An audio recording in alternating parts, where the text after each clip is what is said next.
It's only 24 degrees, but I'm sweating. Later this summer, the heat will be unbearable. The climate crisis is making hot days more common for a lot of people.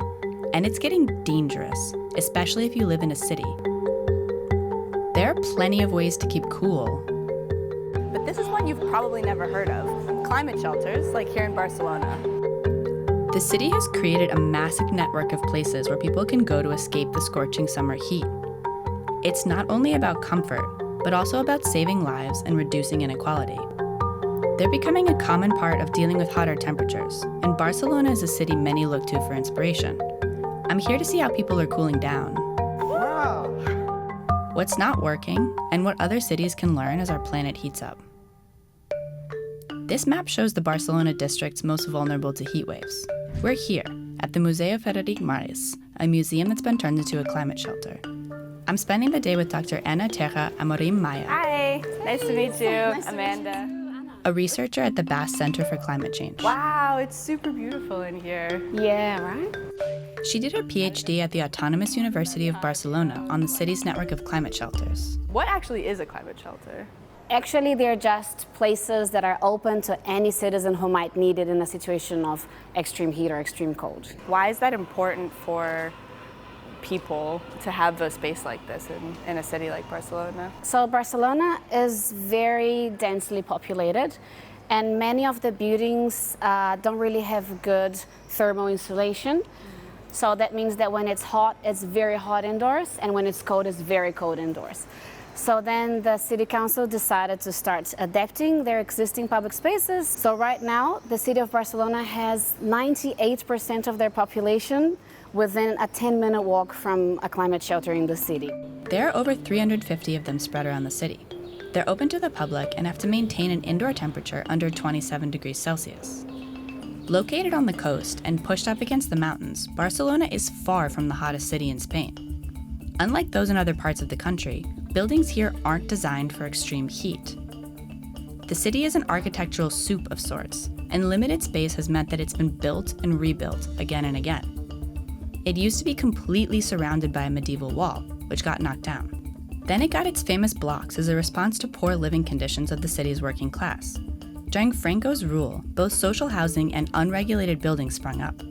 Now as temperatures rise, Barcelona needs to find ways to cool down itself and its citizens. Climate shelters are a part of that. Have you ever eaten any of these oranges? I have, in fact. They're awful. I do not recommend, unless you want to have a traumatic experience of putting something extremely sour in your mouth. But they are more decorative. They look very pretty, they do offer some shade. Yeah, but don't eat them. Climate shelters also have to offer water, as well as places to sit and bathrooms. Buen día. Can we have a glass of water? In Barcelona, tap water is safe to drink.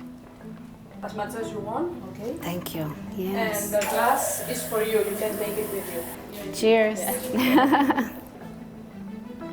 So you might think that actually 27 degrees is not that cool, and it isn't, but you're not gonna perish. You know, you're gonna be fine. That's one of the main aims here, to protect people from dangerous heat. A study estimated that in 2022, there were over 60,000 heat-related deaths in Europe alone. Spain is one of the countries with the most. And cities like Barcelona are heat traps. Full of concrete and asphalt, they can be around 10 degrees hotter than the surrounding countryside. Cooling them is really hard.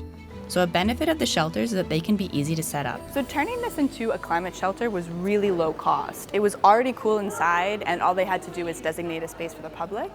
But we're gonna head to a climate shelter now that's kind of a climate shelter plus. They've actually adapted it to be a cooler place. Infrastructure adaptations come in 3 flavors. Gray means changes to anything human-made. Green involves trees and other plants. Blue adaptations have to do with water. The next shelter, a school, had all 3. To see how they were applied, we met with Mar, Campanero y Sala, and Jaume Barnada, members of the City Council. La idea es conseguir que el año 2030, el objetivo es que el 2030 tengamos ya una red con una cobertura de un 100% de la población que pueda tener un refugio a menos de 5 minutos caminando de sus casas. This one has been cooled using passive architecture, a way of building that controls temperature without using extra energy. Esto lo hicimos precisamente creando una chimenea de aire caliente que sube, entonces el aire caliente se va y se refresca este patio. Entonces tuvimos que hacer dos cosas. Primero, que siempre estuviera ventilado por algunos de los dos lados, en planta baja, pero también se quedan ventilaciones en las partes superiores de todas las ventanas. De tal manera que este aire, cuando sube, chupa el aire caliente, extrae aire caliente de las aulas. Y finalmente lo que hicimos fue levantar el techo 40 centímetros para que todo este aire caliente salga hacia afuera. In the courtyard of the school, there were also blue adaptations, like this Es un fountain. ejemplo pequeñito, pero es un ejemplo muy útil. Vete aquí, ven. ¿Va? Yeah. ¡Wow! So nice. And lastly, the green adaptations. Con lo cual, la palmera ya existía y plantamos un árbol. Los árboles que plantamos son así pequeños, Okay, yeah. pero realmente lo que hicimos fue esto. Fue crear todo este espacio verde Yeah. y de sombra, que es un espacio magnífico, lo que pasa es que necesita que crezca. What have been the greatest challenges here with this project? Tenemos que ampliar la cobertura de esta red para que llegue a todos los barrios. También otro reto que tenemos es que los refugios puedan abrir también en agosto. This is a big hole in the network. Many shelters are closed during the hottest month. Bueno, aquí hay dos opciones, o buscar refugios que ya por su funcionamiento abran en este horario o realmente encontrar recursos económicos para poder abrir estos espacios también durante esta época. Entonces, Yo creo que está bien que subamos al patio este, a la cubierta esta, para que veáis el ejemplo principal. Compared to downstairs, it's actually the temperature here is way lower. Con métodos pasivos, lo que se llama arquitectura pasiva, el pase, se puede bajar mucho la temperatura sin necesidad de gastar energías. Simplemente verde y humedad, y ya está. An important aspect of passive architecture used for cooling is the roof. It can be painted white or have greenery added. This one has been used to create that air chimney. In total, all of these changes cost around 250,000 euros and lowered the indoor temperature by 5 degrees. The adaptations from the school can also be extended into the city space. Barcelona's removed asphalt, banned cars in certain areas, green streets, and has a water fountain now. We're here. Okay. We can try walking this way and then right, and then we can hopefully pass 2 water fountains on the way. Yeah, sounds good. Although the drinking fountains are working fine, Not a button. the same wasn't true for the decorative one. Well, we are in a drought, so. Heat is the #1 killer of all climate and weather events. Amy Boughtonhouse manages a network of cities that are specifically focused on addressing extreme heat. Around 14% of the world lives under extreme heat conditions, and we expect this to grow to 45% by 2050. Globally, many countries are already dealing with heat more extreme than we're seeing in Barcelona. In informal settlements and homes with tin roofs, which can be really common in India, let's say, temperatures can get up to 50 degrees. And climate shelters, also called cooling centers, are part of many countries' heat action plans.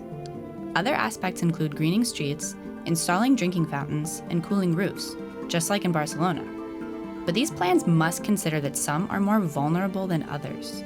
People who die of extreme heat are often seniors. They're often people living alone. They're people with chronic illness and disabilities. This really shows us that this is about building community and about having cities where people feel included, and that this is actually something that's life-saving. The importance of community can be seen at our next stop in Barcelona, La Prosperitat. This area of the city is lower income, which typically also means hotter. There's more concrete, fewer trees, which means less shade. The buildings are also older, which means it's way harder to keep them cool. People are also less likely to be able to afford air conditioning. So there are climate shelters in this neighborhood, but people don't really use them so much. Instead, they come to community centers like this one. Even though it's not an official climate shelter, this place fulfills all the requirements. It's cool inside, has drinks, water, bathrooms, and places to sit. Most importantly, it's where the community goes. Bueno, aquí, aparte de ser una casa de la comunidad, se pasan muchas actividades. Somos una cooperativa, todas mujeres, casi todas somos mujeres racializadas aquí en Barcelona. Do people come here to kind of escape the heat and to stay cool? Yes, sí, por supuesto, sí. Nosotras somos, llevando la cooperativa, ya lo intentamos el año pasado de abrir, Lo hicimos, gente lo agradeció mucho y este año quisieran, pero para nosotros no nos salió en las cuentas. They say they would need a subsidy to be able to open in August. And that would help people in this neighborhood. No, bueno, a veces hay un bar al lado de mi casa que lo tienen.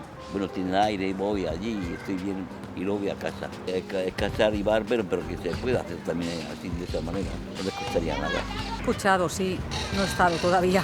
Conocimientos de ellas, no sé bien cuáles son todas. Locales que tengan aire acondicionado. El Casal, por ejemplo, que es un centro social, sitios así, donde haya aire acondicionado se esté fresco.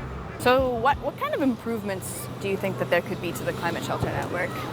So I think the network needs to be accessible. And when I say accessible, I mean it needs to be well distributed across the city.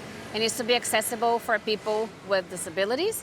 And it needs to be accessible also from a cultural point of view, so that everyone who needs shelter feels welcomed and feels like they belong in that space. So for example, in a neighborhood like this, the government shouldn't necessarily make any random building a climate shelter, but instead really look at like what the needs of the people are in the area. Exactly, what the needs of the people are and the spaces that people are already using as a shelter without necessarily calling it a shelter. This is a really important consideration as more cities around the world make plans to keep people cool. Because it's only getting hotter, and while climate shelters are a simple, cheap solution, the difference between one that people use and one that they don't could save lives. Do you also need some blue adaptations in your life? If you like this video, don't forget to subscribe. We've got new ones every Friday.